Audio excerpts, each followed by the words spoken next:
मित्रांनो नमस्कार.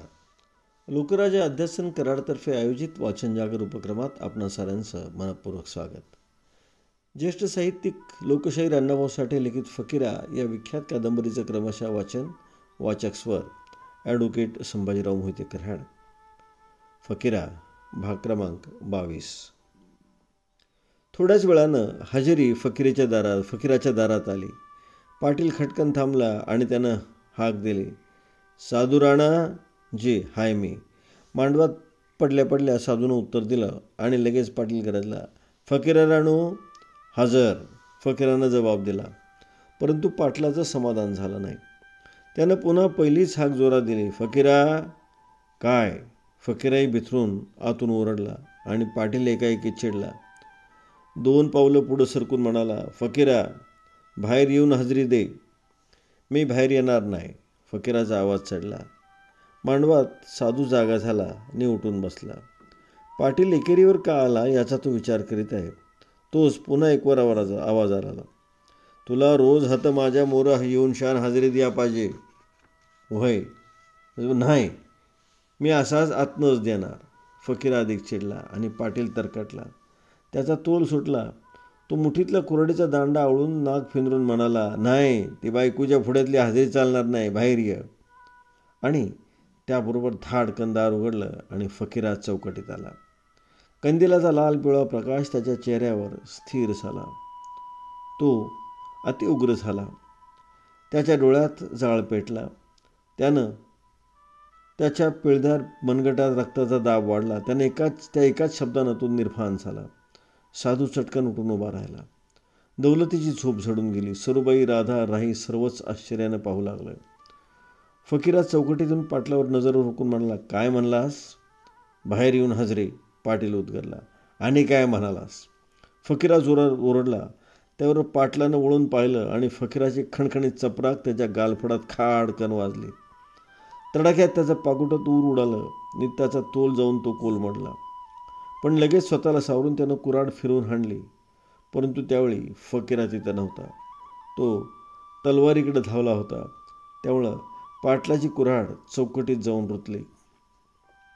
तलवारीकडे निघालेल्या फकीराला राधानं अडवलं. दौलती आडवा आला. सरूनं हात धरला. फकीराच्या हातात ती तलवार आली तर कत्तल होईल याची त्यांना कल्पना होती. त्या सर्वांनी फकीराला देवाऱ्याकडे जाऊ दिलं नाही. आई आडवी आली आहे हे लक्षात येऊन फकीरा परत फिरला. तो सरळ जाऊन पाटलावर विजेप्रमाणे कोसळला. पहिल्या झडपेत त्यानं पाटलाला खाली ओढला. एखाद्या मांजरानं उंदीर चिरमडावा तसा पाटील उलता पालता झाला. एक जोराची लाथ बसून पाटलाला हुक भरली. तो दोन्ही पायानं सरळ पुढं पसरून हातानं पोट धरून कणू लागला आणि बरोबरीच्या लोकांकडं केविलवाड्या नजरेनं पाहू लागला. उशिरानं पाटील बोलला, अरे मेलू की. दौलतीनं बाहेर येऊन फकीराला धरलं. राधा पुढं आली. त्या दोघांनी त्याला मिठी मारली. तोच जाण्यात तलवार घेऊन पुढं आला. त्याच्या पाठीत साधूनं काठी हाणली. त्यासरची हातातली तलवार टाकून जाण्या अंधारात पडला. फकीरानं वाकून चटकन ती तलवार उचलली. नका मारू, पाटील आहे तो पांढरीचा, साधू म्हणाला. इतक्यात पाटील उठला. त्यानं गावाकडे तोंड करून 2 हातांनी भयंकर अशी बोंब ठोकायला सुरुवात केली. क्षणात सारा गाव जागा झाला. मांगांनी हत्यार काढली. महार धावले आणि थोड्याच वेळात गावकऱ्यांचा लोंढा मांगवाड्याकडे येऊ लागला. काय झालं, कोण बोंब ठकीत आहे हे कुणालाच कळत नव्हतं. तो प्रसंग बाका होता. क्षणभर फकीरा गांगरला. पण लगेच त्यानं साधूला इशारा केला, सावध. साधू तयार राहा. थोड्या वेळात सारा गाव मांगवाड्यात एकत्र झाला. दौलती मांगाच्या दारात गर्दी झाली. फकीरानं कंबर कसून तलवार घेतली होती.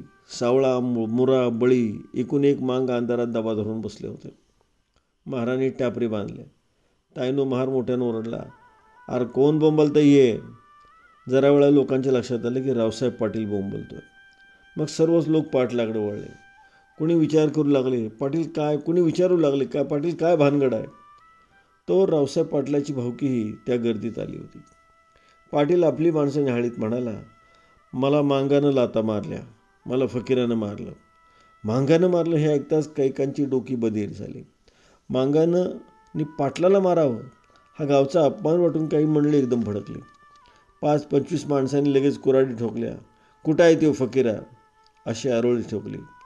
त्याबरोबर गंभीर शांतता पसरली. सावळा करड्या सुरात म्हणाला, फकीर हाकडं हाय, कोणाला मरायचं असेल तर हाकडं यावं. आता मोठी मारामारी होणार या भीतीनं कैक एकदम पळू लागले. त्या पळापळीत कैक निवडुंगात शिरून अडकून पडले. निवडुंगाच्या कोंडात जर मांगाने मारा केला तर काय घ्या ह्या भीतीनं गावकरी चरकले आणि हा म्हणता एकूण एक माणूस गावाकडे पळत सुटला. दंगल पळत पळत पुन्हा चावडीवर आली. तिकडं चावडीवर गाव जमला आणि इकडं मागवाड्यात सारे मांग एकत्र झाले. एकाएकी हे संकट कसं उद्भवलं, संकट केव्हा चालून येतं तसंच घडलं. फकीराही खिन्न झाला. पाटलानं मुद्दाम कुरापत काढली. आता लवकरच गाव आणि सरकार एक होणार, त्यात खोत तेल ओतून आग भडकवणार. या सर्व गोष्टींचा विचार करीत मांग फकीराच्या दारात बसले होते. तोच विष्णुपंत कंदील घेऊन आले. त्यांना पाहताच फकीराच्या डोळ्यात पाणी आलं. त्यानं पंतांचे पाय धरले.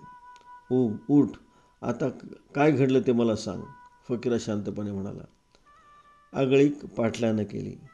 फकीरा झाल्या प्रसंगाची माहिती देऊन म्हणाला, त्यानंच मुद्दाम वाढवलं हे. हो, तो वाढवणारच होता. पंत उपलं आणि हसत म्हणाले. सावळानं पाकुटं काढून पुढं ठेवीत प्रश्न केला, आमासनी कुणी धनी हाय का नाही? हे असंच कुणी बी यावं ना आमासनी मारावं? त्याचं असं आहे, पंत समजावणीच्या सुरात म्हणाले. हा ह्या किल्ल्या शिगावातून फिरत आहे, मात्र विंचू मरताना महादेवालाच दणका बसत आहे. गाव दुखावलं आहे. तेव्हा मग आम्ही आता काय करावं? फकीरानं मध्येच विचारलं. पंत म्हणाले, आता गाव चढाई करील, सरकारची चक्रे फिरू लागतील. पाटलावर हात टाकला एवढं निमित्त पुढं करून पाटील आणि गाव आणि खोत सर्वच तुमच्यावर तुटून पडतील. मग ह्यातनं वाट कंची? दौलतीनं मध्येच विचारलं. आता गाव सोडा, पंत गंभीर आवाजात म्हणाले. संकटाला बगल देणं कधी फायद्याचं होतं. शिवाय जे आज हजेरीला पात्र आहेत त्यांच्यावर खोताची करडी कमान आहे. मला बी तसंच वाटतंय, पंत म्हणाले. मी नंतर ही सर्व परिस्थिती हळूहळू बदलीन व साताऱ्याला जाऊन जमेल तेवढी रदबदली करीन. परंतु जर तोवर गाव तुम्हावर आला तर लढू नका, चलतो मी, असं म्हणून पंत उठले. पंताला घालवीत सर्व मांग मुख्य रस्त्यापर्यंत आले. जेव्हा पंतांनी निरोप घेण्यासाठी मागं वळून पाहिलं तेव्हा सर्व मांगांनी त्यांना लवून मुजरा केला. पंत डोळे विस्फारून म्हणाले, जा, दुबळे होऊ नका, हेही दिवस जातील. दिवस घर बांधून राहत नाहीत. म्हणून ते गावाकडं निघाले. त्या बिकट काळोखात त्यांचा कंदील त्यांच्या हातातील झोक्यानं मागं पुढं हेलकावे घेत होता आणि प्रकाश अंधाराला रेटीत पुढं सरकत होता.